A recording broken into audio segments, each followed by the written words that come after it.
on 31st March and 3rd April, and the announcement was due to be made on 3rd April, we decided to announce it to 24th, 26th and 27th. Accordingly, the MPC met on 24th, 26th and 27th March and undertook a careful evaluation of the current and evolving macroeconomic and financial conditions, and of course the outlook. I wish to take this opportunity to express my sincere thanks to the MPC members for responding so quickly. I also wish to place on record my appreciation of all the staff and officers of RBI for their excellent cooperation in facilitating this. After extensive discussions, the MPC voted for a sizable reduction in the policy repo rate and for maintaining the accommodative stance of monetary policy as long as necessary to revive growth, mitigate the impact of COVID-19 while ensuring that inflation remains within the target. While there were some differences in the quantum of reduction, the MPC voted by a 4-2 majority, that is by a 4:2 majority, to reduce the policy repo rate by 75 basis points to 4.4%. I repeat, the rate cut decision is 75 basis points, and accordingly the repo rate stands reduced from 5.15% to 4.4%. Simultaneously, the fixed rate reverse repo rate, which sets the floor of the liquidity adjustment facility, that is the LAF corridor, was reduced by 90 basis points. I repeat, 90 basis points to 4%, thus creating an asymmetrical corridor. The purpose of this measure relating to reverse repo is to make it relatively unattractive for banks to passively deposit funds with the Reserve Bank and instead to use these funds for on-lending to the productive sectors of the economy.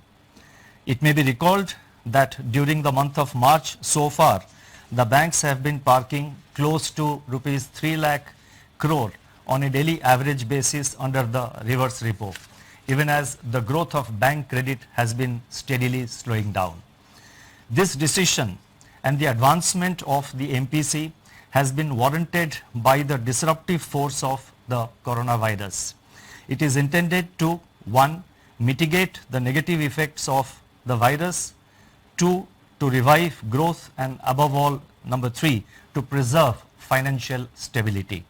We are living through an extraordinary and unprecedented situation. Everything hinges on the depth of the COVID-19 outbreak, its spread and its duration.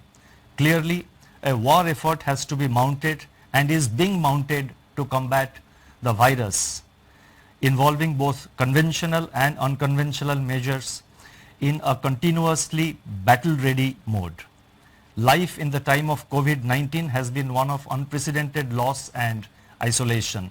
Yet it is worthwhile to remember that tough times never last. Only tough people and tough institutions do.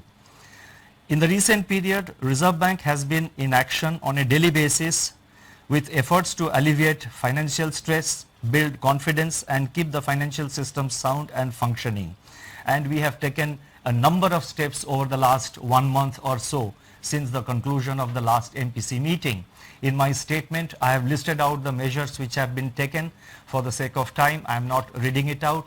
Once the statement is uploaded, I think those who are interested can have a look at it.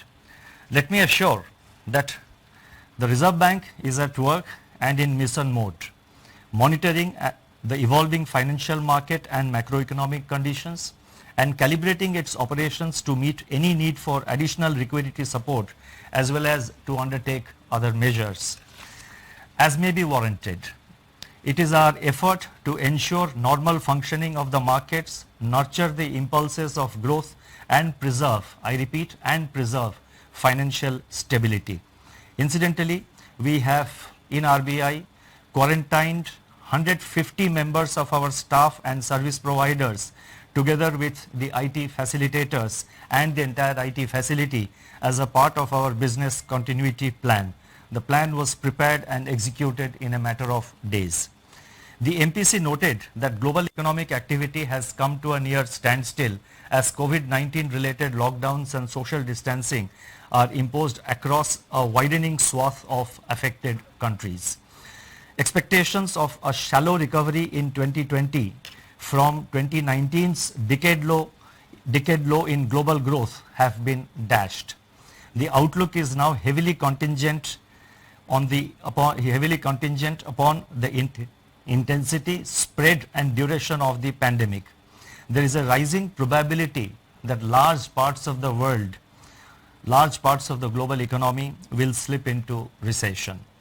Turning to growth in India, the implied GDP growth of 4.7% in Q4 of 1920 in the second advance estimates of the National Statistics Office, which was released in February 2020, within the annual estimate of 5% for the year as a whole, is now at risk. As regards the outlook for 2021, apart from continuing resilience of agriculture and allied activities, most other sectors of the economy will be adversely impacted by the pandemic, depending upon, I repeat, its intensity, spread and duration. We have to recognize that the government has taken timely and appropriate measures to contain these three factors, that is to contain intensity, spread and duration.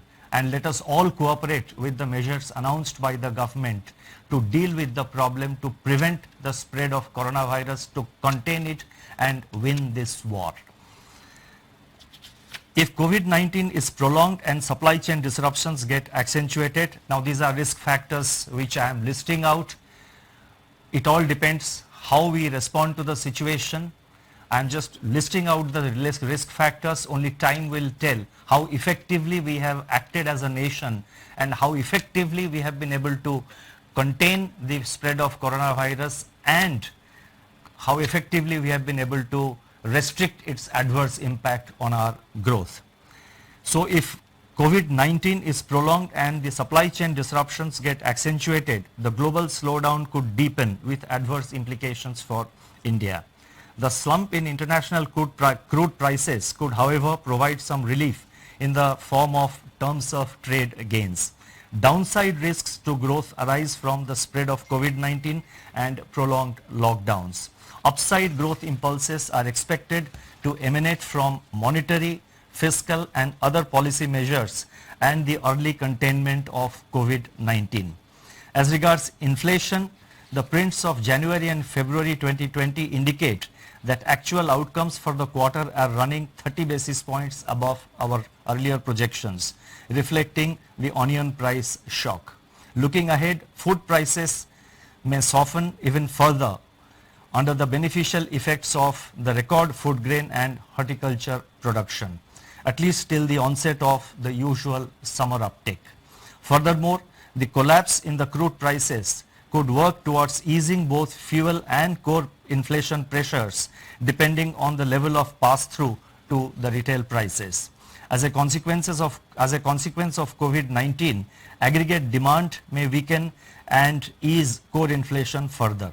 Heightened volatility in financial markets could also have a bearing on inflation. Given this heightened volatility, unprecedented uncertainty and extremely fluid state of affairs, projections of growth and inflation would be heavily contingent on, as I earlier said, the intensity, spread and duration of COVID-19. Precisely for these reasons, the MPC decided to refrain from giving out specific growth and inflation numbers because the situation is fast changing and the outlook is extremely uncertain. In fact, this kind of uncertain outlook has never been seen before. And as I mentioned earlier, I would again like to repeat that if we, all of us, every citizen, every person who lives in this country, if we follow the rules, if we follow the advices given by the government and other authorities, then as a country we should be able to win this war against COVID-19, in which case much of the worries that we have in our growth outlook would get considerably reduced. The MPC noted that macroeconomic risks both on the demand and supply side brought on by the pandemic could be severe. The need of the hour is to do whatever is necessary to shield the domestic economy from the pandemic. The Government of India has yesterday announced a number of measures which are expected to provide relief to various disadvantaged sections of the society. The MPC further noted that the Reserve Bank has taken several measures to inject substantial liquidity in the system. Nonetheless, the priority is to undertake strong and purposeful action in order to minimize the adverse macroeconomic impact of the pandemic. It also underscored the need for all stakeholders to fight against the pandemic. Banks and other financial institutions should do all that they can to keep the credit flowing to the economic agents which are facing financial stress on account of the isolation that the virus has imposed. Market participants should work with regulators like the Reserve Bank and the SEBI to ensure the orderly functioning of markets in their role of price discovery and financial intermediation. Strong fiscal measures are of course critical to deal with the situation. To summarize, COVID-19 stalks the global economy and the outlook is highly uncertain and of course negative. Several nations are battling its exponential contagion. Countries are shutting down to prevent being sucked into a kind of black hole. Authorities all over the world are mobilizing on a massive scale to fight an invisible assassin. India has locked down economic activity and financial markets are under severe stress. Finance is the lifeline of the economy. Keeping it flowing is the paramount objective of the Reserve Bank of India at this point of time. The time has therefore now come for the Reserve Bank to unleash an array of instruments from its arsenal to staunch and mitigate the impact of COVID-19, revive growth and above all preserve financial stability. The aggregate action and stance of MPC provides a befitting launching pad. In turn, the configuration of initiatives unveiled in the statement on development and regulatory policies, which I am now going to spell out, amplify the MPC's decision and leverages on it as well. Accordingly, it is appropriate that the MPC's decision and the other actions which I am now going to elaborate upon should be regarded as a comprehensive package with force multipliers.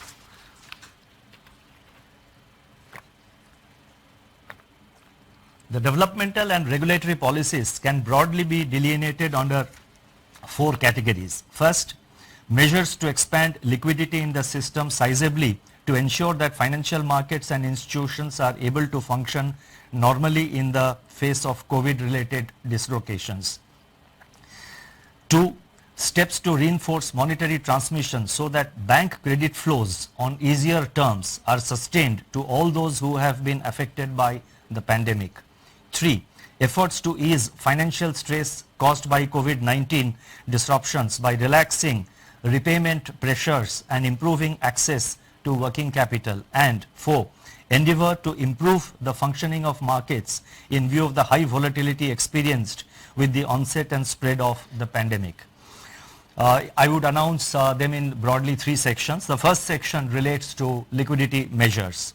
A multi-pronged approach comprising both targeted and system-wide liquidity provision has been adopted to ensure that COVID-related liquidity constraints are eased. The first announcement relates to targeted long-term repo operations, TLTRO. Let me elaborate further.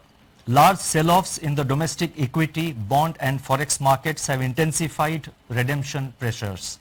Liquidity premia on instruments such as corporate bonds, commercial papers and non-convertible and debentures have surged.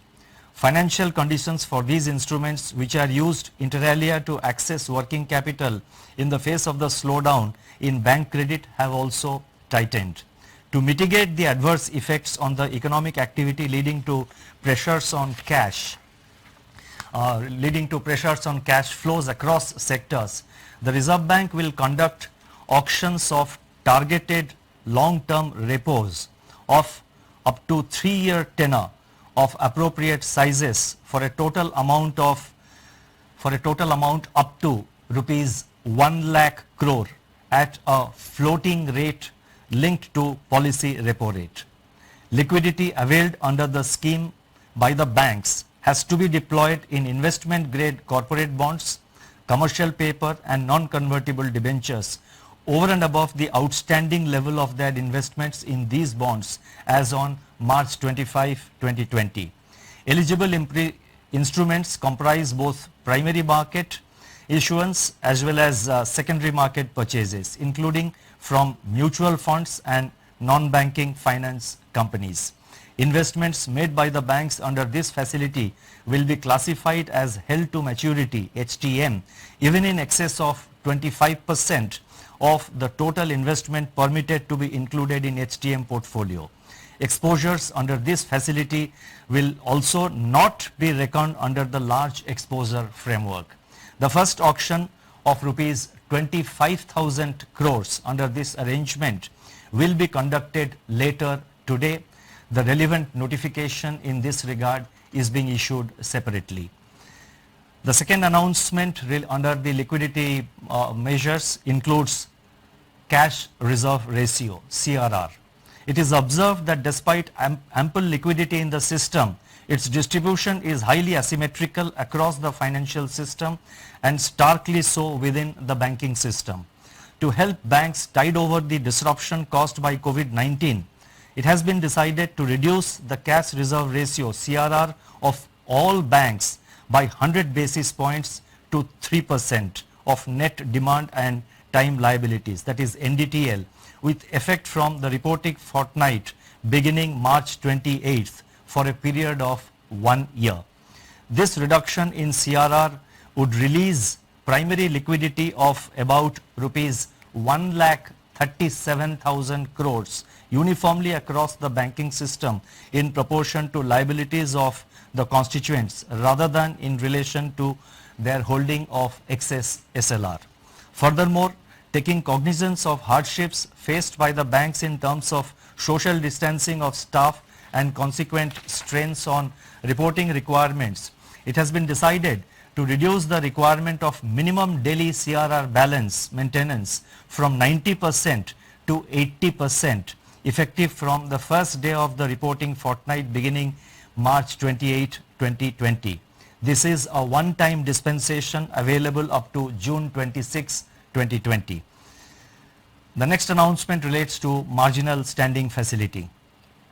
In view of the exceptionally high volatility in domestic financial markets, which brings in phases of liquidity stress, and also to provide comfort to the banking system, it has been decided to increase the accommodation under the marginal standing facility MSF from 2% of the statutory liquidity ratio SLR to 3% with immediate effect. This measure will be applicable up to June 30th, 2020.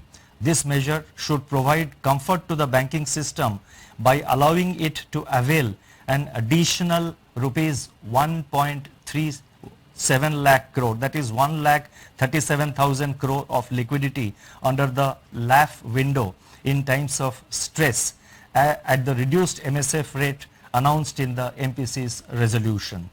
These three liquidity measures relating to TLTRO, CRR and MSF will inject a total liquidity of 3,74,000 crore to the system, 3.74 lakh crore to the system. We have also decided to widen the monetary policy rate corridor. Let me elaborate.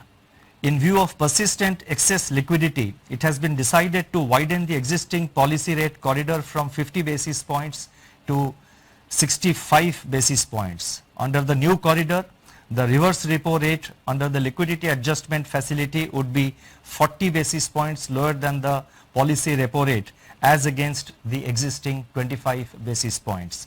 The marginal standing facility rate would of course continue to be 25 basis points above the policy rate. The second set of measures relate to regulation and supervision. that is basically certain regulatory measures. Alongside liquidity measures, it's very important that steps are taken to mitigate the burden of debt servicing brought about by disruptions on account of the COVID-19 pandemic. Such steps in turn will go a long way to prevent the transmission of financial stress to the real economy and ensure the continuity of viable businesses and provide relief to borrowers in these extraordinary times. Under these measures relating to regulation, the first measure is with regard to moratorium on term loans. All commercial banks, including regional rural banks, small finance banks and local area banks, cooperative banks, all India financial institutions and NBFCs, including housing finance companies and microfinance institutions, that is all lending institutions basically in the system, are being permitted to allow a 3-month moratorium. I repeat, all the lending institutions are being permitted to allow a moratorium of 3 months on payment of installments in respect of all term loans outstanding as on 1st March 2020. The second measure under this relates to deferment of interest on working capital facilities. In respect of working capital facilities sanctioned in the form of cash credit, overdraft, lending institutions are being permitted to allow a deferment of 3 months on payment of interest in respect of all such facilities outstanding as on 1st March 2020. The accumulated interest for the period will be paid after the expiry of the deferment period. The moratorium on term loans and the deferring of interest payments on working capital will not result in asset classification downgrade. The next announcement relates to easing of working capital financing.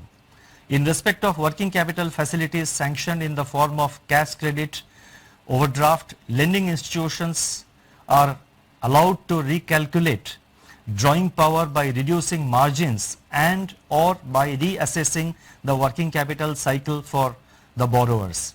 Such changes, I repeat, such changes will not result in asset classification downgrade.